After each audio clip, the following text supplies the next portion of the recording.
Hi friends, welcome to Drop-Ins with Dr. Awesome. I am Dr. Awesome, and we're going to talk a little bit about editing video with Adobe Premiere Pro. Now, I'm not going to get super into a lot of this, but what I am going to do is give you the down and dirty that you need to start working on projects now.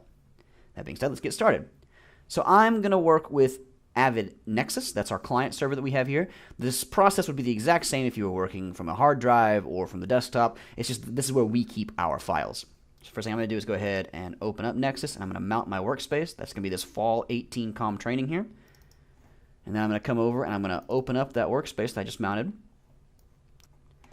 And then I'm going to click and drag this on over here into the sidebar. This is just so Premiere and Audition and everything else can just find this external drive. It just makes it easier, I promise.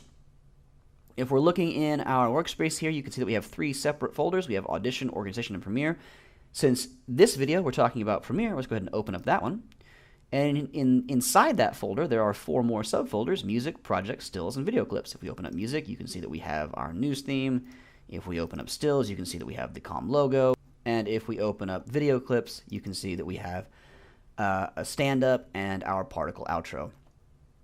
If we go back and open up the project folder, you'll see that that's empty, and that's just because we haven't created a project yet. So let's go ahead and do that. I'm going to open up Premiere. Now, once this opens, hit New Project. You always name things before you do anything else. And our naming convention is semester, class, project, and name. So in this case, that would be fall18.com training.premiere.clint. Then I'm going to come over here to where it says Browse. I'm going to select that. I'm going to make sure that our Fall 18 Comm Training workspace is selected. Then I'm going to come into Premiere, Project, and choose. The rest of this is okay, so I'm going to go ahead and hit OK. And then we are greeted with this window here. So now we're ready to import footage and actually start editing.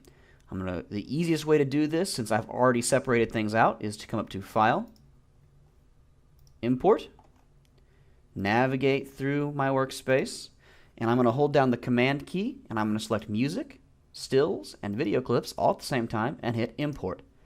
Now again, this is because I've already got this stuff separated out into the separate folders where they're living, and that creates three separate bins here, and if I open these up, you can see that everything we need is here, and it's all labeled, and it's all good to go. Next thing I'm going to do is go ahead and get some footage on the timeline. Now, I like to start with my primary footage. In this case, that's our stand-up, so I'm going to go ahead and come up here and grab that. So select it, and then just click it and drag it on down. And you can see now we have a video clip with audio in our timeline. You'll notice that the first clip you drop on automatically goes into video 1, audio 1, and that's good. That's where you want your primary clips to always live. And really, I don't like to have anything else other than my primary footage in the V1 and A1 slots. I like to separate everything else out. Before we go on, I should point out that you'll notice up here now we have two separate versions of this clip. One is labeled standup.mp4, and the other is labeled just standup. And there's these two different styles of icons. This one is not actually a clip. This is actually your sequence. And that's what this little icon right here stands for. So I'm going to take this out of the video clips bin, and I'm going to move it on down out here by itself in the browser, and that's just so it doesn't get messed up. And I'm gonna go ahead and rename it while it's out here as well. So we're gonna name it the same as our project so that everything flows through from there. So that's gonna be fall18.com training.premiere.clint. All right. Next thing I'm going to do is I'm going to go ahead and get the rest of my footage out on the timeline here. And if you were working on a larger project, you wouldn't really bring everything out all at one time. But in order to kind of show you the things I want to show you, I need to have more than just one clip. So I'm going to go ahead and lock my V1A1, and that's just so that nothing I'm bringing on is going to mess up what's already here. Go ahead and bring my particle MP4 out here and just drop that on the timeline. You can see that because I've got those locked, it wants to go into V2A2, and that's okay. And then I'm going to go ahead and close this bin because that's everything I need from it. I'm going to take my Comm logo. I'm going to go ahead and just drop it out here in V2 as well. That's all we've got in there, so I'm going to go ahead and close that bin, and then I'm going to take my news theme here, and I'm going to drop it into A3. Now, there's no video to go with this, so it kind of lives by itself. Once we've got all that on there, we can go ahead and take a look at what we've got. I'm in Midtown Square, where they're planning to add to the number of businesses by extending Moe's Southwest Grill and adding a Domino's behind it. And you can see that that's kind of a mess. The music never stops, and the logo's over his face, and all of that stuff. So here's what we're going to do. We're going to go through and we're going to move some of that stuff around. Go ahead and start by unlocking my video one and audio one, and then I'm going to just move my stand-up back a little bit. And so to do that, I need to make sure I have the selection tool selected, and then I'm going to move over here, and I'm going to leave a little bit of an overlap here, and that'll make sense here in a minute. And then I'm going to take my particle, and I'm going to go ahead and move it just the exact same way so that it's overlapping a little bit, but it's kind of out of the way of our main clip here. And now if we watch this, what we have is this. I'm in Midtown Square, where they're planning to add to the number of businesses by extending Moe's Southwest Grill and adding a Domino's behind it. And I'm not going to make you watch the whole thing just yet. Big problem still, though, is our audio down here. So what we're going to do is we're going to trim that down a little bit. I'm going to zoom out by hitting the minus key. And then I'm going to come over here, and once again, I'm just going to make sure my selection tool is the tool I have selected. And then if you hover over the edge here, the selection tool is really useful. It also works as a slip tool, and you can drag this clip back, and it automatically snaps to places, just like that. Or you can have it in between. If you don't want to use the slip tool, you can actually come over here and take the razor blade, and let's actually move our timeline right there. And we'll come down here and just clip this, and then come back to our selection tool, and you can see that now we actually have two separate audio clips. One cool thing about Premiere is that because it is non-obstructive editing, since I clipped this, I can actually take this and actually re-drag it out back to its full length, even though I had cut it off. It just relinks to the file, and we're good to go. But I don't need that for right now, so I'm going to just delete this portion. Now we have some intro music, we have a video, and we have our logo, and we have our outro at the end. But it's still all hard cuts, jump cuts. It's not really going to work the way we want it to. So what we're going to do is we're going to add some transitions.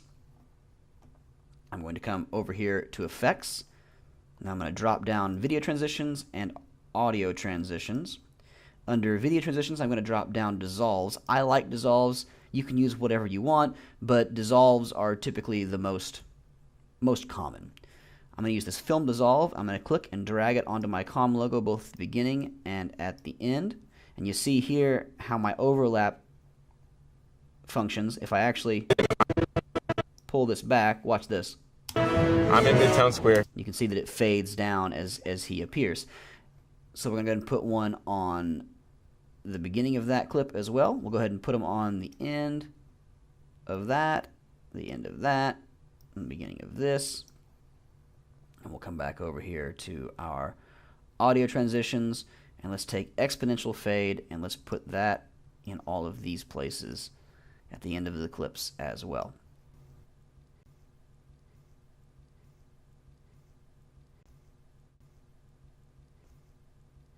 If I had clips on the same timeline, what I could do is I could butt these two clips up against one another and just use one transition for both, and it would take one down and the other up.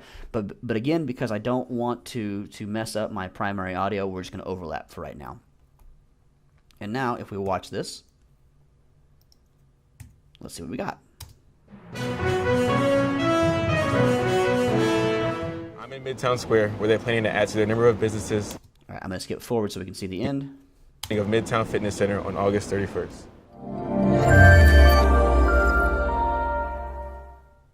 All right, that's not terrible. I mean, it's not a full broadcast or anything, but it's not terrible. We do have a couple of other things we want to do, though. One of those is we want to adjust our color balance. So if I come back in here to our clip where you can see, this looks a little out. This looks like the camera was probably not white balanced. So I'm going to come over here to this Lumetri color window. If this is not open in your Premiere workspace, just go ahead and come up here to Window and scroll down till you find Lumetri color and just click on it to open it.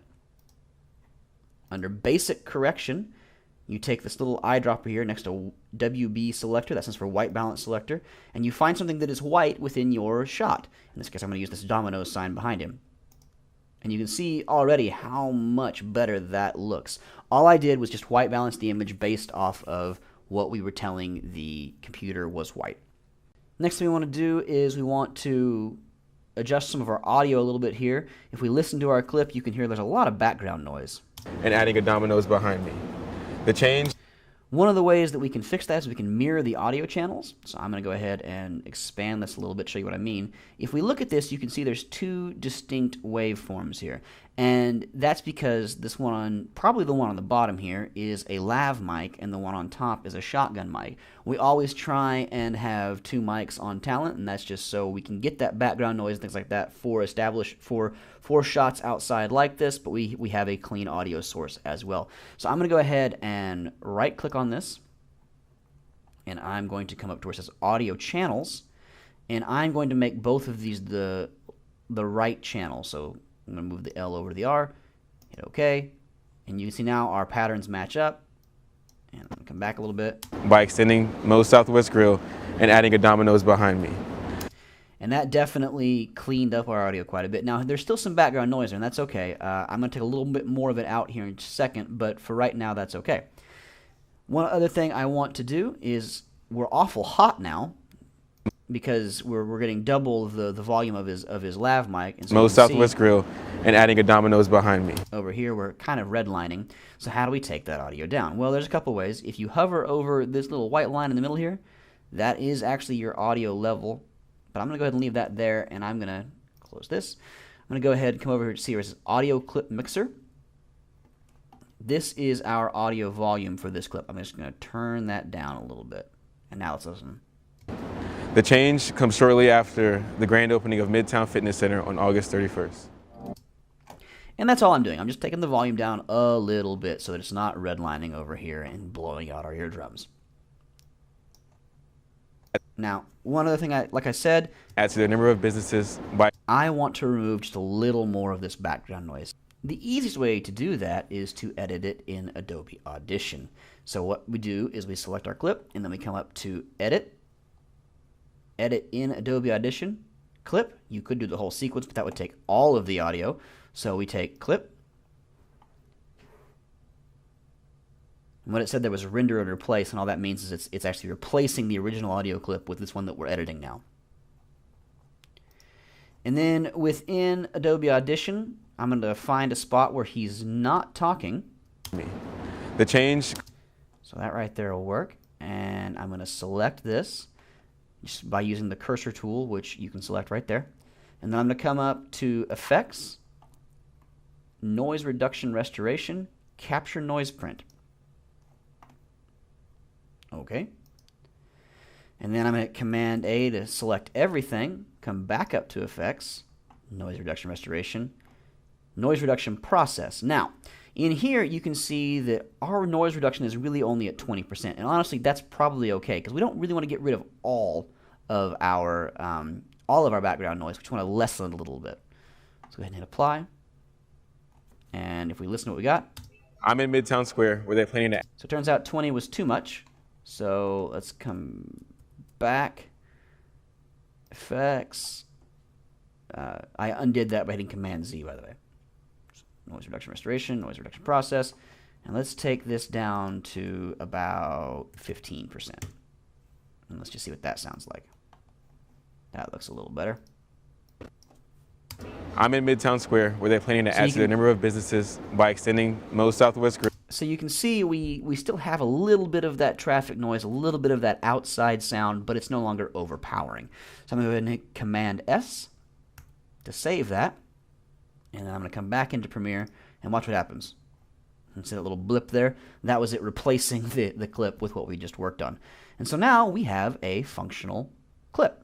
I'm going to go ahead and go back to the beginning, and we'll watch the whole thing this time.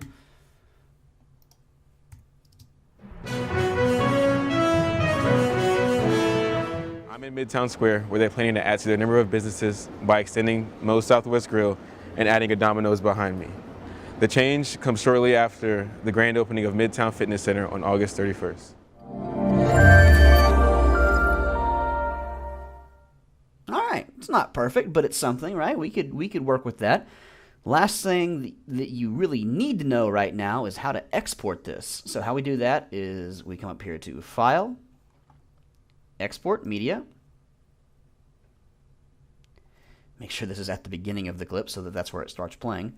And then we're going to change our format here from QuickTime to H.264. And then we're going to change this to YouTube 1080 HD. So if we go all the way down to the bottom here, there we go. And see, our output name is fall 18 commtraining.premiere.clint mp4, and that's great. But I do want to click on this, and I want to make sure it's going to the right place, which it is. Good deal. Save and export. There is another way that we occasionally export these things, and that's going to be as a QuickTime file, and I'll show that to you here in just a second. The reason we have two different formats of exporting, one is to go straight to YouTube, and the other is to go to the studio downstairs. The expression, the unit downstairs that actually we use for video playback does not accept MP4s, and so we have to export as MOV files. So how we do that is we come back up here to File, Export, Media, and then this stays the same, but we come up here to where it says H.264. We run that down to QuickTime, and then we change this where it says Video Codec. We change that to H.264. And then let's make sure it's going to the right place. It is. Export. And when I say going to the right place, we want to make sure it's going into our projects folder that we created earlier. And there we go. We've exported twice now, and those videos are ready to use. So that's pretty much all I have for you right now. That's the down and dirty, what you absolutely have to know how to do to start working in Premiere before you start doing stuff for your projects. I'm going to do another video that is some more in-depth stuff, you know, color correction, audio work, things like that. But for right now, this is a good starting point. All right, keep shooting, friends.